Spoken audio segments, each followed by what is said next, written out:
I knew something was wrong the second I saw my son pretending to study a vending machine like he was comparing prices. Because Caleb had been a union plumber for 16 years and made more money than I ever did working for the county clerk's office.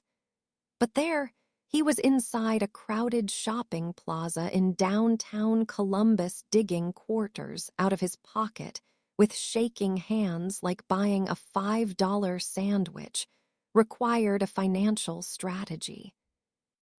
And when I called his name, he turned around so fast. He dropped 2 coins onto the tile floor and looked terrified instead of surprised. Terrified. Like a man who'd just been caught doing something he wasn't allowed to do. And that feeling hit me so hard I actually stopped walking because mothers know the difference between exhaustion and humiliation. And my son looked humiliated, deep down humiliated. The kind that settles into somebody slowly over time until they stop realizing how abnormal their life has become. And when I asked him where his work van was, he stared at the floor for a second too long before quietly saying, "Megan needed it today." And I remember blinking because the van was in his name, paid off 3 years earlier after he'd worked overtime every winter to clear the loan early. So I asked what he'd been using to get to job sites. And he gave this little shrug that almost broke me right there in the middle of the food court before saying, "Mostly buses. Sometimes Ryan from work picks me up." And suddenly, every tiny thing from the last year started rearranging itself in my head like pieces of a puzzle I hadn't realized I was solving. The missed family dinners, the shorter phone calls, the way he always sounded distracted, the fact he stopped inviting me over after Megan's mother moved into their house outside Dublin. And when I asked if everything was okay, he forced a smile so fake, it actually scared me more than if he'd cried. Then he said something I will never forget for the rest of my life. He said, "Mom, can we sit down somewhere private before I answer that? If you're listening right now, tell me in the comments where you're from because I genuinely read them all, and if stories like this pull you in. Make sure you like the video and subscribe because what my son finally admitted to me that afternoon changed the way I looked at his marriage forever." We sat down at a small table near the pretzel stand, while people rushed past carrying shopping bags and coffee cups, completely unaware that my entire understanding of my son's life was about to crack open in front of me. Caleb kept rubbing his hands together even though the mall was warm. I noticed his knuckles were dry and split from work, but his wedding ring was gone. Not removed permanently, maybe, but absent. That scared me more than I wanted to admit. I asked him again if everything at home was okay, and this time he didn't answer right away. He just stared out toward the parking garage entrance before quietly saying, "I don't really have access to the money anymore." At first, I honestly thought I misunderstood him. Caleb earned close to 6 figures working commercial plumbing contracts across central Ohio. He and his wife Megan owned a townhouse together. They had no children, no major medical debt, no reason in the world he should have been counting coins beside a vending machine. I asked him what he meant by no access. He explained it slowly, almost defensively, like he was embarrassed for me to know. A year earlier, Megan had convinced him to merge everything into one household account she managed because she was better with budgeting. Then her mother, Denise, moved in temporarily after a breakup in Arizona. Temporary became permanent very quickly. After that, things changed little by little. Caleb stopped seeing account statements. Megan said she handled the bills online. When he asked questions, she accused him of not trusting her. When he wanted money for work lunches or gas, she transferred small amounts into his personal account instead of giving him direct access to the main one. $50 here, $80 there, always just enough, never enough to question comfortably. I remember sitting there staring at my own son while this awful cold realization spread through my chest because he wasn't describing budgeting anymore. He was describing permission. And the worst part was the way he kept trying to defend her while he explained it, like some part of him still believed he deserved it. Before I tell you what happened after that conversation, take a second to like the video if you've ever had a moment where someone you loved was suffering right in front of you and you almost missed it.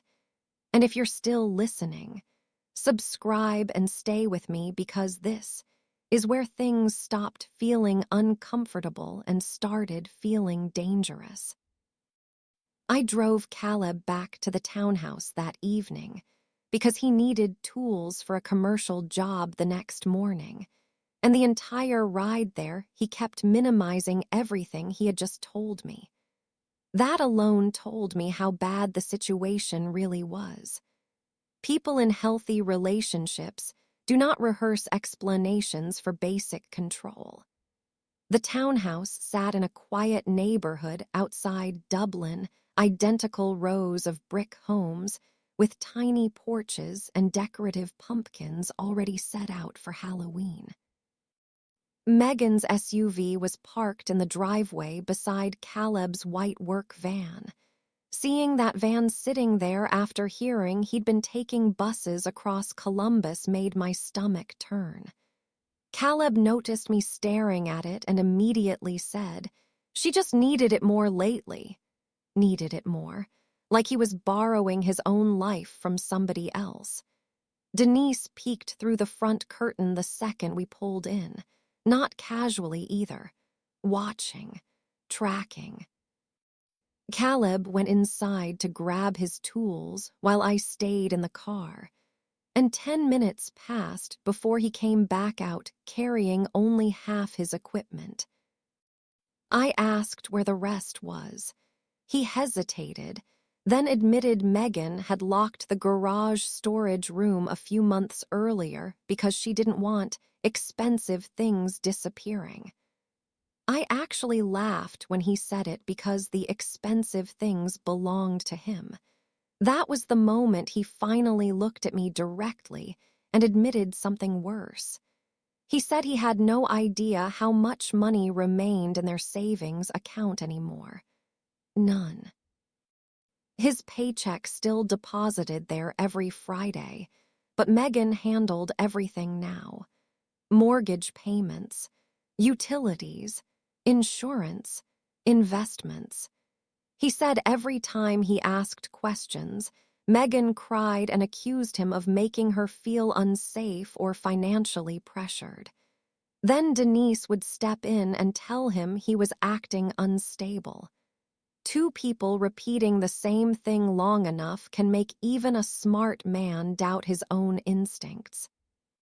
That night after I got home, I pulled out an old notebook from my office days with the county clerk's department and started writing down every detail Caleb had told me while it was still fresh. Dates, statements, missing access, vehicle control, isolation. Because after 32 years working in administrative investigations, I knew something most people don't realize until it's too late. Controlling people always leave patterns behind eventually. If you've stayed with me this far, first thank you. And while you're listening, go ahead and leave a like because stories like this matter more than people realize. And subscribe if you haven't already because what happened over the next 3 weeks completely changed my son's life. The following Monday, Caleb opened a brand new checking account at a different bank during his lunch break and arranged for part of his paycheck to be redirected there starting with his next deposit. Legal, simple, quiet. Megan didn't notice immediately, but Denise did. According to Caleb, she suddenly started asking strange questions about overtime hours and why he seemed less stressed lately.